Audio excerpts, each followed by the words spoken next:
growing up as part of two cultures for a long time. I really had a chip on my shoulder because I just had sort of this feeling of being rejected and not feeling I belonged. Thai people didn't think I was Thai enough. And then when I was in America, they would be like, oh, well, she's the Asian girl. I think Chiang Mai is kind of like a Goldilocks zone for a lot of things. After London, I was in New York, which is even more just like, but I burned out.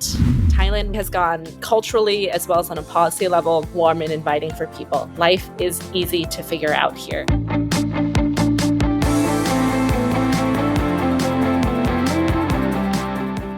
Hey Lily, welcome to Hi. the Nomad Solopreneur Show. Nice to be here. Happy to have you and catching up after a while. It's so funny. Yeah, I think that sense of time when you I don't know, so travel and like new experiences like really resets your perception of time, right? And I feel like parenthood does as well. I think about this a lot for like my toddler like going through something, or like my newborn going through something, and I'm just like, you know what, like maybe this tantrum, all this crying is really justified because like literally 1/100th of her life has been spent doing this like horrible thing, which is like sitting in a car seat, and she wants to cry, and she doesn't know any better. The rest of her life has just been like awesome, is being like held by mommy and like nursing and sleeping. And so yeah, it really puts a new perspective on things. But I think that's the thing I keep coming back to, is like time doesn't make sense to me anymore. So like, how long has it been since we met? How long since the last time we talked? I'm like, that was like 1.5 babies ago. Yeah, exactly. That's funny because when we met last time, you had just a baby and now you have two, which is Mhm. fantastic. And as a location independent mom, it's amazing that you help other parents move to Chiang Mai. Can you share Yeah. a bit on that? Yeah. I think for a long time I've been a Chiang Mai like fangirl. I think for myself, I know that Chiang Mai has been such a big part of me creating like a grounded, balanced, fulfilling life. And there's a lot of different things that come into that I want to get into, but like that's basically it. It's like it's been an incredible life hack. And for me, I'm so lucky because I grew up in Chiang Mai and I sort of knew that this was a place I could like come back to. But I've also just had this wacky theory. Like I hear friends, family complain about anything that's going on there in their life. And I'm just like, you should just come to Chiang Mai. Like you can move here forever and maybe that'll be awesome. I selfishly want that because I love you and I want you to be near me. But also I have a feeling that being here could be a stepping stone to your solution. And honestly, I have like yet to like feel like my theory has been disproven. I've met so many people in Chiang Mai or people who have come through Chiang Mai, and I think yeah, it just feels like a life hack. It's like remote work, choosing the right place to live that's like nurturing for you, and like having community. There's all these different things that you can do very intentionally that are so supported here that I think just make you a better person. I'll just go out there and say it. Yeah, that's true. Someone that passed by for a month or so, Mhm. um, indeed, it's that unique place that blends so many things in that you cannot really find anywhere else. Like the Mhm. amazing food, amazing weather, the people, the surroundings, like so many things to do and Yeah. be in nature and experience all that. It's it's amazing. And um, for those that don't really understand Thailand, they don't really understand the opportunities to live and experience this part Mhm. of the world. Can you share more insights, perks about it? Yeah. I think Chiang Mai is kind of like a Goldilocks zone for a lot of things. I'm sort of in this theory that like life really should be about balance, and like things that are toxic, things that are evil kind of exist in the extremes. You never want to go too far in one way or the other. And I think Chiang Mai offers a lot of choice for you to like find that little bit of swing that like is your perfect middle. And part of that has to do with the city. Like it's not too big and it's not too small. Like it's small enough that your like commute and travel times are really short and that you can get out into nature really easily, so you can access both like urban amenities but then also just have that healing, that calm of being in nature. And for me, as someone who's like very easily stimulated, like Bangkok is amazing. Like if you want networking, you want opportunities, you want to do big, big, big, flashy, like you want the best this, the best that, like it's incredible. Like as a destination in Thailand, it's the most. But I get easily overstimulated and I get like FOMO, and I'm actually someone who needs to like calm down. And Chiang Mai really does that for me. Like, I'm half Thai, half American, and I feel like called to different sides of myself in different environments. And the American in me, like, who wants things to be like efficient, who wants things to be orderly, who I'm like entrepreneurial. I want things to like just work and like make sense. And just, I want to go, go, go. Like, Chiang Mai pulls me back, and at a certain phase in my life, that felt really frustrating, but I think I've really learned to embrace it. Now, especially with children, I appreciate it so much. It's this whole like, don't live to work, uh like work to live, right? And I think that that vibe is really supported here. And it's not that just that like Chiang Mai lets you work less because the cost of living is lower. But I think there's so many people here, like digital nomads, remote, like location independent entrepreneurs, and just even people with brick and mortars. There's a really interesting expat entrepreneur community here. And there's opportunities here to do things a little bit differently. Like there's from like the regulation side, like Thailand has a lot of rules, but also gives a lot of freedom. And when you're a foreigner, especially, you get to be exempt from like the social rules, let's say. Like Thai people have a very like live and let live attitude. Like they're Buddhists, they're pretty like, you know, Thai people have their own rules for themselves, but when they see you as a foreigner, they're friendly, but they're just like, oh, he's just gonna go do his weird farang thing. Like, oh, these guys have their laptops by the pool and they're sunbathing at noon. Like, that makes no sense to us Thai people. And like, we don't understand why you'd want to be like more brown, but you do you. And that's kind of a cultural attitude. So like, and then like from the legal standpoint, it's a little bit chaotic here, and you have the reality of like a government that has like a lot of rules and central control, but when it comes to enforcement, like Thailand doesn't have a big government, it doesn't have endless resources. And so you have wacky things like, whether people have to like wear motorcycle helmets or not. Like tourists like ride motorbikes all the time without licenses. And on the one hand, that's like scary and dangerous and like bad things can happen. But on the other hand, a lot of the times, like it's not actually a big problem, So it's like all sorts of different things that I think, yeah, there's just unique opportunities here, and it just gives you a chance to like find what works for you, explore. And in addition to having the sort of the freedom and the space to do that, because there's not all of those pressures that just like if you're in like a big modern expensive city, it's just like, I don't have any wiggle room. In addition to have the freedom, there's just really great communities for support here. I think it's easy to find like-minded folks who can help you sort of explore, nurture those values, learn, extend yourself a little bit more. Yeah, I resonate a lot, especially with that thing that you mentioned about our Western heritage style of living, chasing the shiny things, and so on. I remember my first long experience in Asia was about 9 months. And after I go back to Europe, I was like, what I'm doing here? I'm freaking out. Like, things are moving too fast. People are always like rushing, angry. They're not smiling. Why? Like, you getting used to Indonesia, Thailand, and seeing everyone on the street smiling back at you or greeting you or being so nice. And I was like, I want back. I really want back. Yeah. And that's one of the perks. And the other that you mentioned, that community, I think, and especially in remote workers and people that are location independent and they basically can live anywhere. And Yeah. being surrounded by like-minded individuals that kind of do the same activities, Hmm.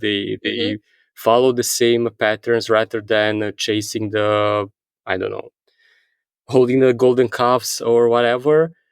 Yeah. it's so fulfilling because you find your tribe and you find that peace that you unfortunately cannot find in the Western world anymore. And Mhm. I'm not saying that in the Western world it's all bad and everything. No, for sure, there are a lot of good things happening. Mhm. But in this part of the world, things are moving at a different speed, which for us Yeah. humans, it's more sustainable long term. Less stress, Yeah. less other things that unfortunately wore us down. Yeah. I feel like I'm going through a very strong phase of sort of like deprogramming from like Western progressive feminist like cult of modernity mindset, you know? And I don't want to be too critical because I feel like there was so much optimism that I was raised with, like, oh, as a woman, you can be anything.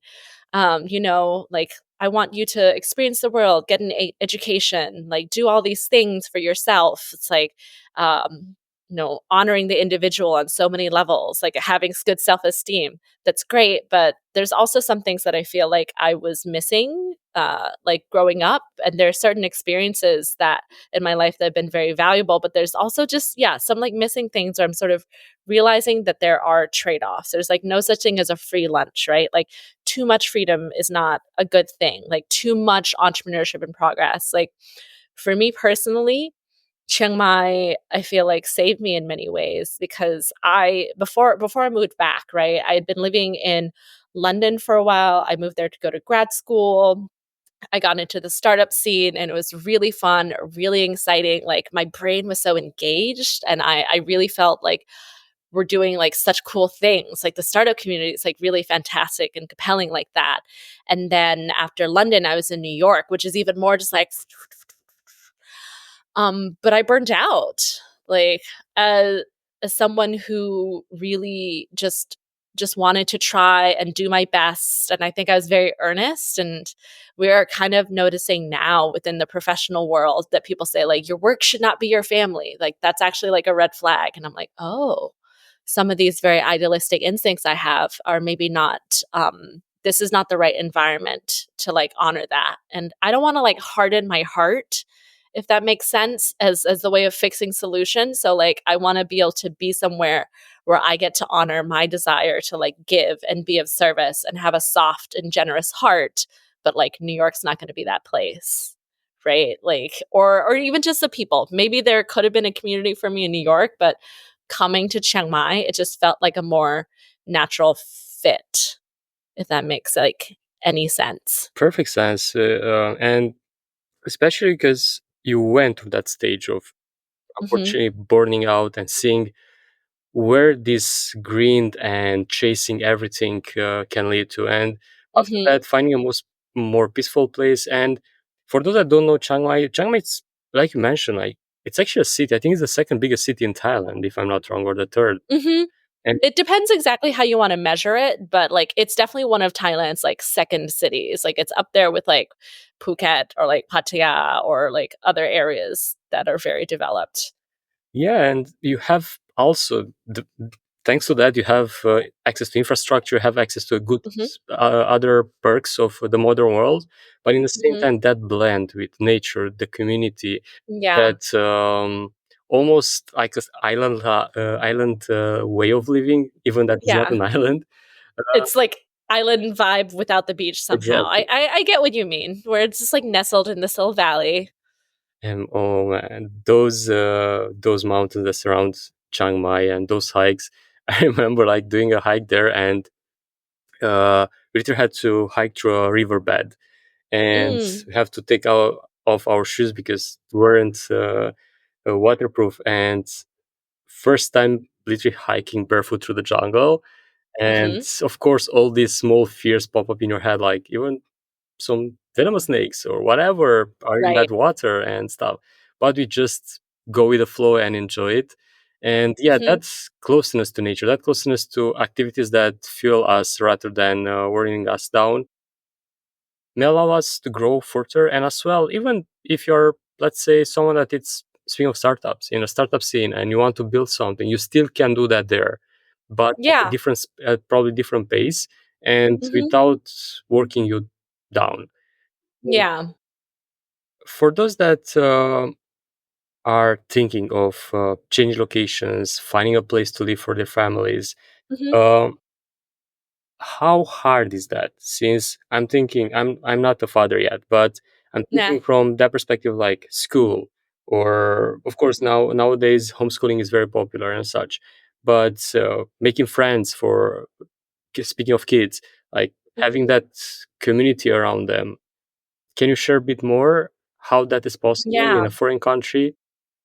Yeah. I just wanna speak to something that you were saying about your hike before I go in to answer that, but it's like you sometimes you are in these places that push you out of your comfort zone, right? Where someone's, like, maybe breaking the rules that you've had in your head, but then if you sort of, like, rather than, like, only listening to your own, like, inner voice there that might be a little anxious, like, if you look around, it's like, "How do other people see this? How do the local people see this?" And when you see they're just, like, they're completely chilled out about it, you're like, oh, like maybe my instincts are not exactly attuned to this environment and it's worth like moving towards them to adapt, right? And but there's also this kind of like push and pull because you adapt to the local but you want to hold on to some part of yourself because maybe it's still useful or at least you need to be true to you, no? And I think it's that very interesting push and pull dynamic that like yeah, just opens you up to some like creativity and innovation and like it's a very interesting noticing. I think people really wanna feel safe and they wanna feel secure and they want good lives to their children, right? That I think that's just like a universal truth throughout history, and that is just still so true now. And the reason I'm so passionate about advocating Chiang Mai as a place for families is because I feel like people just feel so crunched now in the West. It's like cost of living crisis that I feel like is like the big thing, and I and so Chiang Mai is affordable. I don't want to say it's cheap because I think that doesn't put the right spin on it. Like you can live very cheaply here if you want to, but I always talk about Thailand as being like a choose your own adventure kind of destination because it's basically whatever budget you have, whether you're like a shoestring backpacker or you're like, you know, yachts, villas, living large, like you have all these wonderful amenities and experiences that you can access. Thailand is a very easy place to travel to. Like there's an excellent infrastructure for that. Thailand is very has a very hospitable culture. We have these cultural amenities. It's why it's been a travel destination. And so for expats, you know, I think that live and let live attitude, that warmth and like friendliness towards outsiders, you know, the full integration might not be an option. I think that's a reality that you have to be prepared for. Thai people will be warm to you, but they might not like want to be your best friend, and that's kind of a natural thing. And I think that's actually okay. But yeah, Thailand is easy. Thailand really has gone like just I think culturally as well as on a policy level makes itself warm and inviting for people. Life is easy to figure out here. And especially there's like a new visa that's been launched so that if you're like a remote worker, you can have this like access pass 5 years, super straightforward, super simple thing to apply for.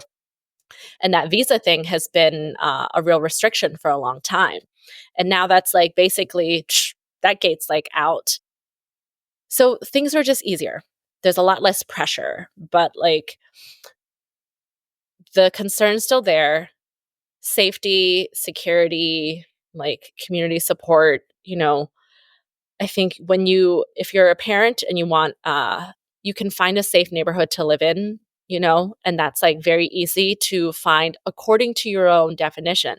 Some people want to be in a gated community with like guards that like, you know, check all the people before they can drive in. Like that's accessible here, but you also don't need that if your own definition of safety is much more like open and liberal than that. Like if you want security and like peace of mind, you can have some financial security, peace of mind here. I think that really just like sets the nervous system at like a well supported level. You can have a very nice roof over your head, creature comforts. It's very easy. It's very easy and culturally accepted to have domestic help, right? So, you know, you can outsource those aspects of homekeeping that don't make you feel good. Like I love to cook, so I would never outsource that. But we have someone who comes and helps clean. And, I love my children, but I also love having a nanny who like becomes a part of the family and has playmates. Like our nanny's like has two teenage daughters, which is like really sweet. So my girls have these like older sisters who adore and cherish them. So that kind of thing is very accessible in Chiang Mai. And yeah, when it comes to that education aspect too, I think Thailand really offers a range. Like when I was growing up here in Chiang Mai, I went to like kind of the second international school that was opened here, like Nakorn Payap International School. There was the first CMIS, which is like more Christian, like for the expat community, that was like the OG. That's not necessarily how it is now, but yeah, there's more options that opened up while I was young, but now there's like 30 different like international schools offering like there's a German school, there's a French school, there's a Singaporean school, there's Montessori schools, there's schools with IB curriculum, there's American curriculum, British curriculum, like, and all at different levels. So you really have a lot of choices. But also there's a homeschooling, world schooling, unschooling community here as well. So like if you're doing that, you don't have to be doing it solo. You can like access community, and your kids can have friends to connect with on that level. So yeah, there's just this wonderful confluence of like freedom and support. I love that. And speaking of, because people will think like, oh, gated communities and stuff like that. Hmm. And as you well mentioned, that's not actually needed. Hmm. I live in 11 countries and been to more than 27. And the only place that I kind of feel a bit unsecure, Mm, even that is the most secure country in Latin America, was Costa Rica. Because mm, I was seeing all these gated communities, razor wire on buildings, and mm. metal bars in windows. I was like, okay, maybe I should be a bit more careful here. Yeah. And even so, I didn't feel any at any second after that. After I got used to the environment, I stayed there 3 months. I didn't feel insecure, and even lost my phone as walking on the beach. Mhm. Someone found it, and they put it on a rock so I can see it because it fallen in the sand. So that's why I didn't hear it. Right, right. And I was like, wow, that's beautiful, because I didn't expect to ever find it again. And Yeah. that's why, like, probably if you want to be extra secure, or maybe, I don't know, your kids to not jump in the front of a car or something in the streets, then yeah, maybe a gated community might be ideal for you.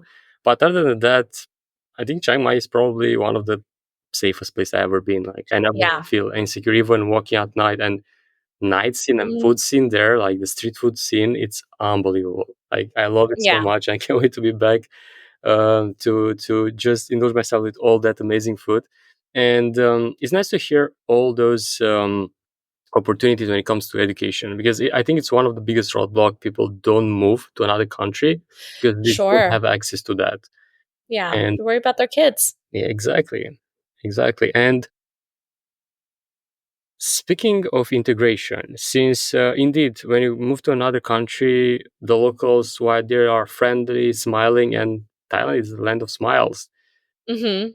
but indeed is that small thing that they will probably never be your true friends, or how about Mm, truth in that? Because yeah. I kind of want to debunk that.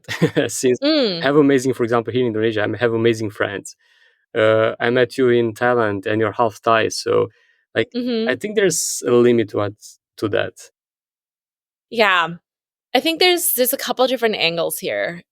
For me personally, growing up like as part of two cultures for a long time, I like really had a chip on my shoulder because I just had sort of this like feeling of just like being rejected and not feeling like I belonged. Like Thai people didn't think I was Thai enough, and then like when I was in America, like there like I didn't share that whole like growing up experience there, and people would see that I looked a little bit they would be like, "Oh, well, she's the Asian girl." And I'm just like, "Ah." They say America this is like cultural melting pot. And like today I think the conversation around like race representation is very different. But growing up there was like that just felt like, you're pointing out the ways that I'm different and I'm a teenager. I want to fit in so bad. And I carried that wound around with me for a long time, and even after I moved back to Thailand, like this was in like I've bounced back and forth a lot of times. I've really been back since like 2017 and trying to integrate myself with the community. And I just felt like, I'm not Thai enough. They're like, I call it grab and I can speak perfect Thai. Like on the phone, I sound like a Thai person for the most part. There's a little bit of jargon, a little bit of vocabulary sometimes that escapes me. So it's not perfect. But, someone hears me on the phone and then they see my face, they'll often ask like, oh, why do you speak such good Thai?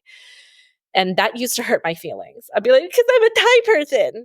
But like now I'm just like, you know what? They don't mean anything by it. It's like a microaggression or whatever. But like, no, like Thai people don't have that meanness in their hearts when they're asking that question. And so I think that can happen a lot. Like, I want to be clear. I think Thai people are pretty racist in like the classical sense of that word. And some of it's like not nice. Like Thai attitudes towards people who are like Burmese, Cambodian, like there's some history there, right? But I think you can also kind of forgive that sense of racism because Thailand's not like cultures that have been more melting pots. Like there are ethnic Thai people, like that means something in terms of like ethnicity and heritage and physical appearance. And so Thailand's not a monoculture. Here in the north, we're a little bit different from like central Thais, and people honor that heritage. But yeah, Thai people are racist. And that extends to farang, right? Which is the Thai word for anyone who's a foreigner. That's like a borrowing, I think, from like the French or something.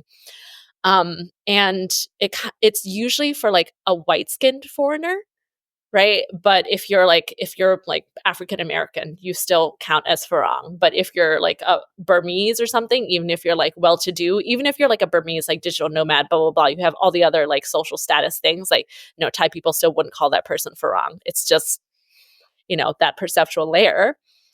And Thai people can be very othering. Like there's something that I think feels nice in terms of the way people like are warm with you and respectful, but it's almost like sometimes there's a respectful, friendly distance. And again, that's not necessarily mean.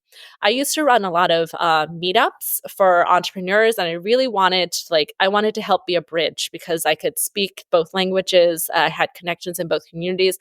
I really, really wanted people to integrate.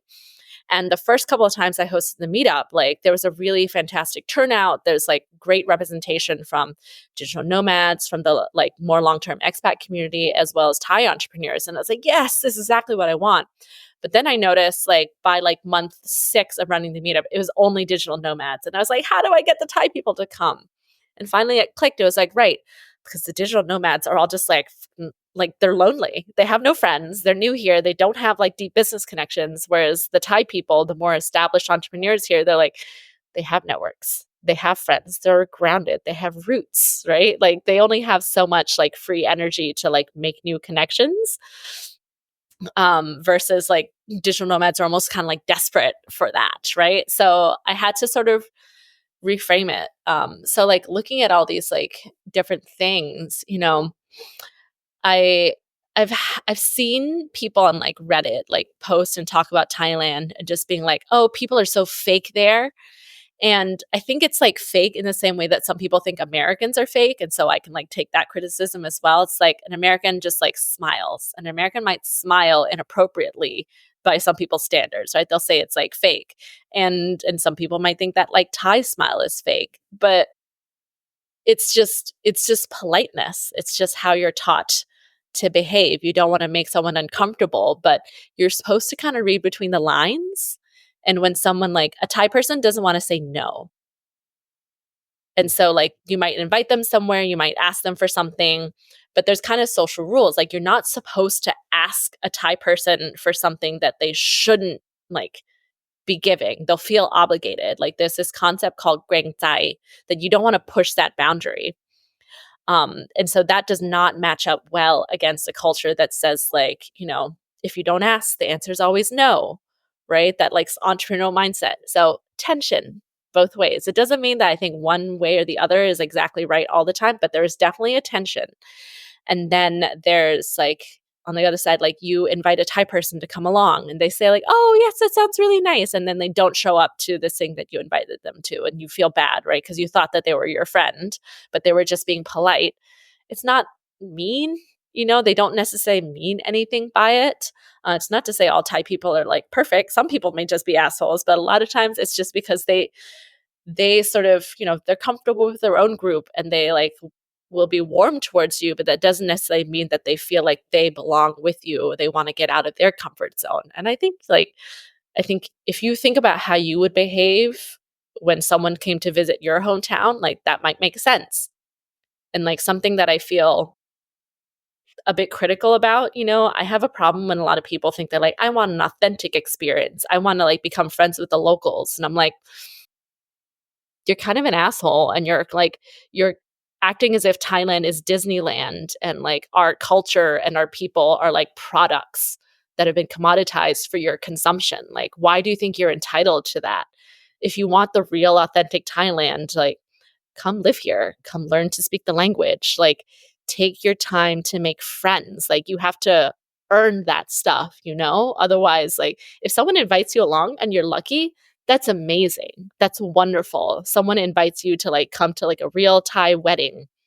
You know, you stumble upon like you go out somewhere, you're in a very rural area, and you have a misadventure and someone invites you into their home and helps you out. Like it's amazing. Those experiences happen like that are very genuine, and I think that's what people are seeking, right?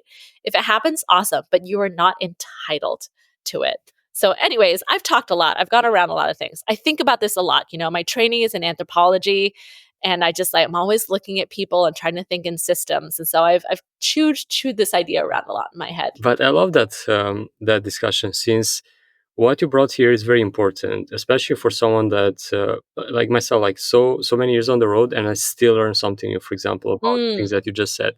And indeed, I've been to different countries, and in some countries, people do exactly that. They invite you to events, they invite you yeah, out, and actually, without you asking much, they share about their culture, they share about the way yeah. of living, and you kind of get immersed in the culture. But it's not like going to Airbnb experiences and booking a day with a local, and that's some sort of exploitation. But in the same time, they advertise that.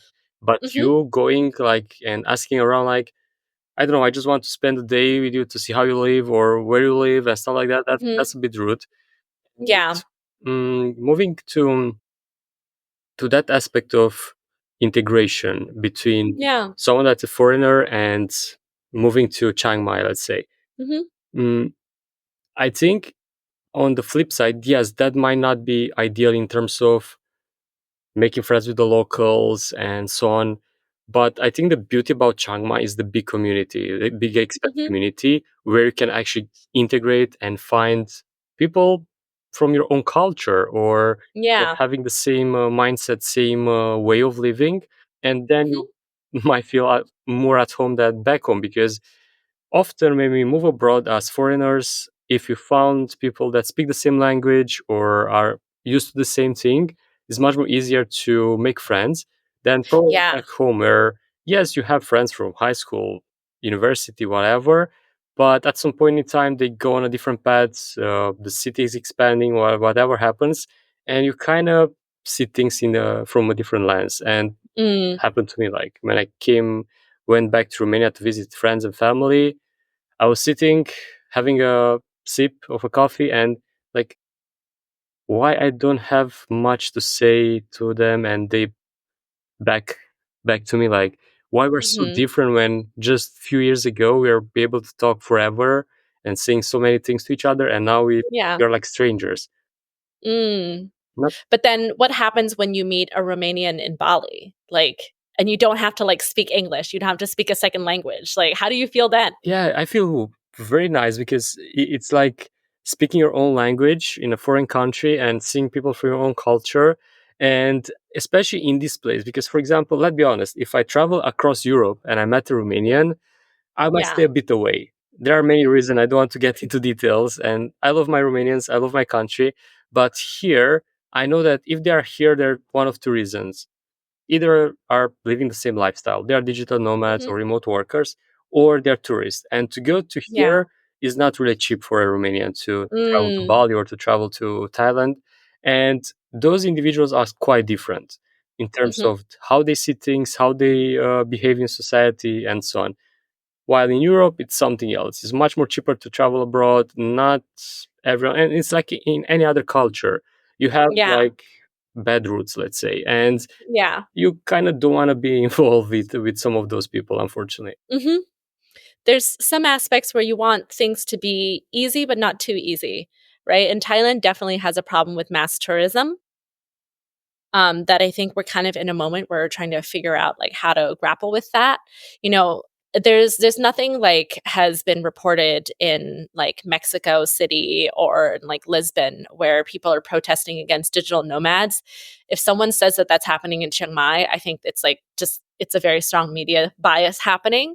I think people have still been recovering from the pandemic, and Thailand's like economy is so dependent on tourism that they're just like, no, no, no, please keep coming here, please gentrify us. Like, Yeah, we need the investment. And I'd also say like any gentrification that's happened in Thailand that's problematic probably comes from like Bangkok people coming and like taking up all the wealth rather than like any digital nomads, you know?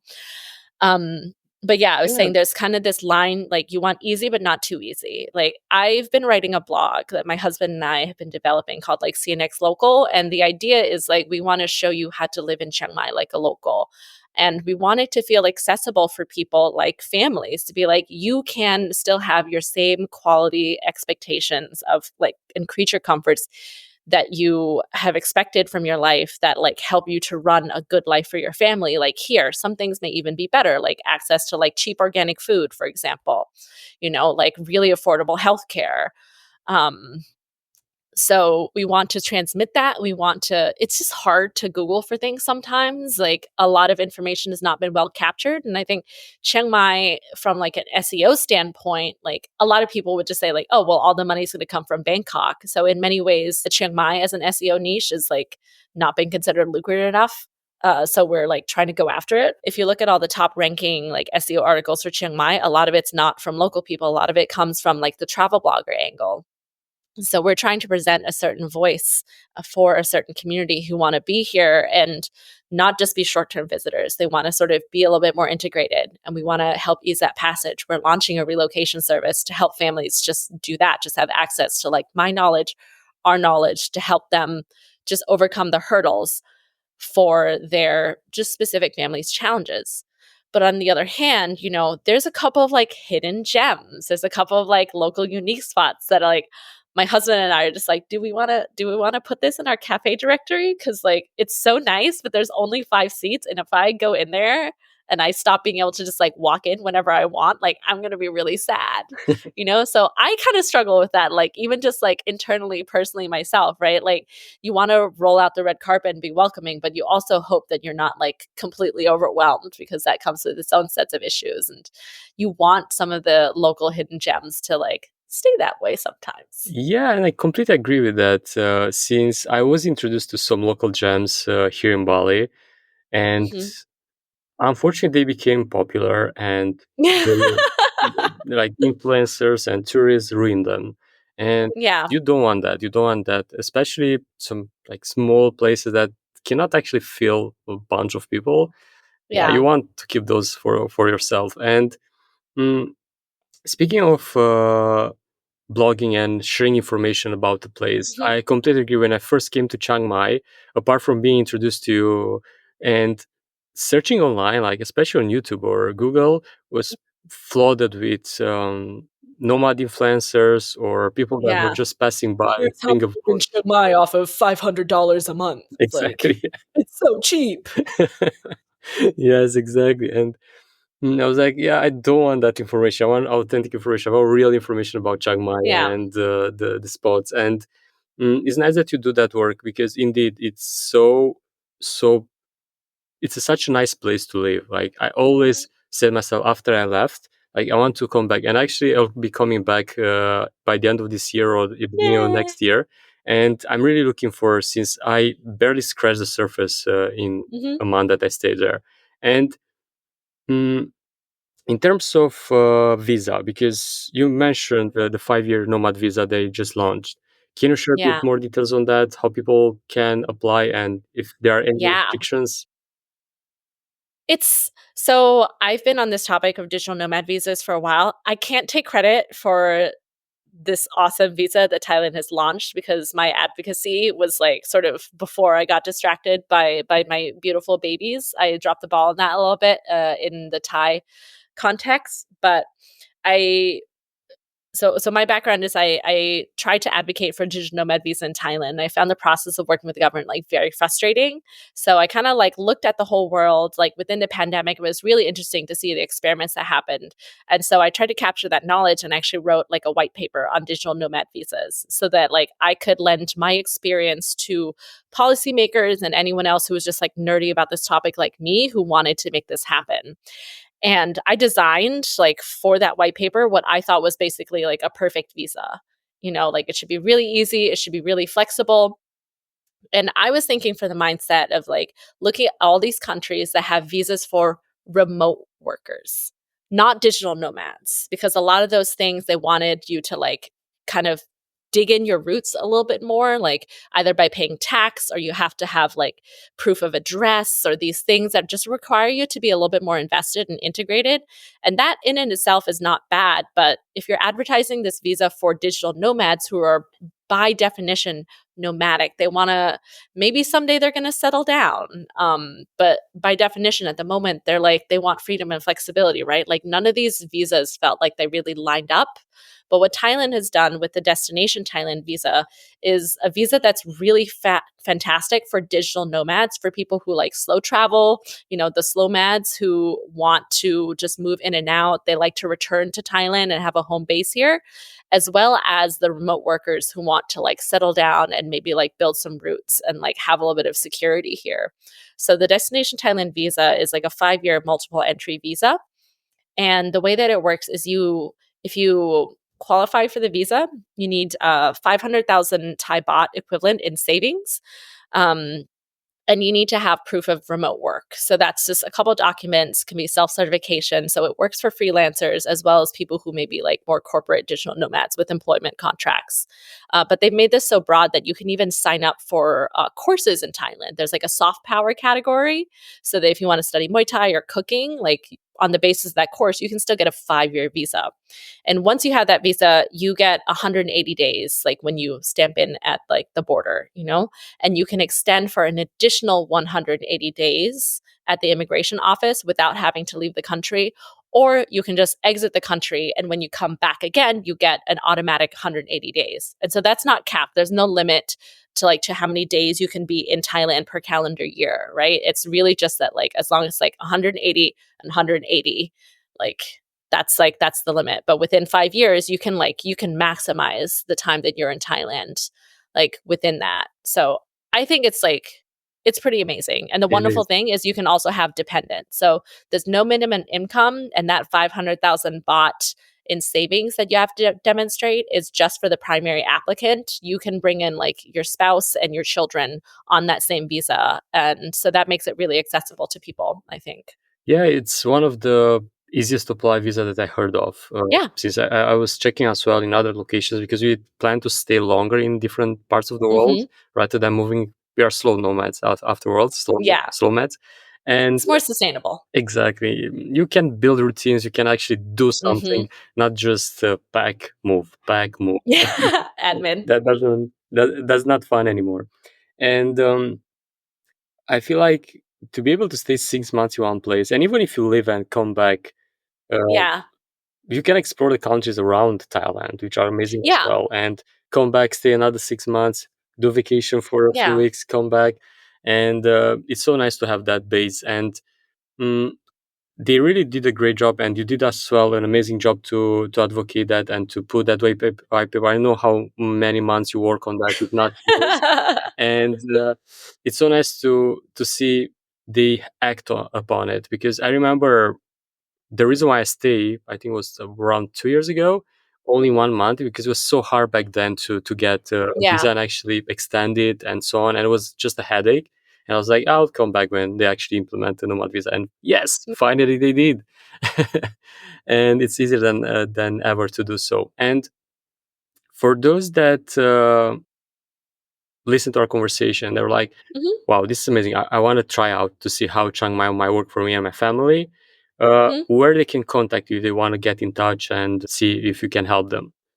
Yeah, so cnxlocal.com is our blog, it's our primary channel. We're trying to get into YouTube and all the other things, but mama only has so much time to create content when she's making babies. I'm also really accessible on my LinkedIn. I think that's where people can get in touch with me more directly, especially if there's like a professional angle to the engagement. I like to support entrepreneurs, startups, and working moms especially. Nice. And I'd love to wrap up with a checklist for those listening. What they should have in order to be able to move abroad, especially Chiang Mai. Well, I think it's those different layers of like security, right? Like you want to know that you have your visa, that you don't have to be stressed about whether you can stay or not. And that's easier than ever. And then you want to know, I think families who want to move here want to know like, okay, like what are my children going to do? How am I going to develop them? So that's like childcare, schools, you want to have access to that. You want to sort of make arrangements that if you're sending your kids to school, you probably want to live near the school, right? So then that's how you're going to like choose your neighborhood. And then once you sort of know what the school options are to make that decision, you want to know kind of what amenities are around that. So not to toot my own horn too much, but like we've got like curated articles and maps to basically guide people through that process. And if you need a call with me, like I can sort of help you hone in on exactly which things maybe blocking you from taking the next step. But I also want to remind people that you don't need to talk to an expert to come to Chiang Mai. The country is easy and the environment here is very forgiving of mistakes. Like many people have just, you know, packed their bags, come here without much of a plan. Thailand is and Chiang Mai especially are very sticky. Like my husband thought that when he came to Chiang Mai, it was going to be like a kickoff of this digital nomad world tour. So he came with like literally a backpack. Like he was a very lightweight traveler. He had like 2 shirts, like no changes of shoes. He just bought things as he needed them here. And like it worked out for him just fine. He figured it out. He didn't have a plan, but like now it's been here. It's like he's been here like 6 years. Um, and even with a family, like I think you can still do that. You can figure it out as you go. Like Thailand is just wonderful. And yeah, there's people in Chiang Mai who can be very helpful. Yeah, absolutely. And you are one of those. And it's so much true in that you literally can go to any place in this world Mhm. with a backpack and purchase the needed things there because often might be even cheaper than back home and as well the Mhm. quality might be better. Chiang Mai, for example, is a really developed city, so you can have access to fancy clothing if you want Yeah. or if you want some more local sourced ones.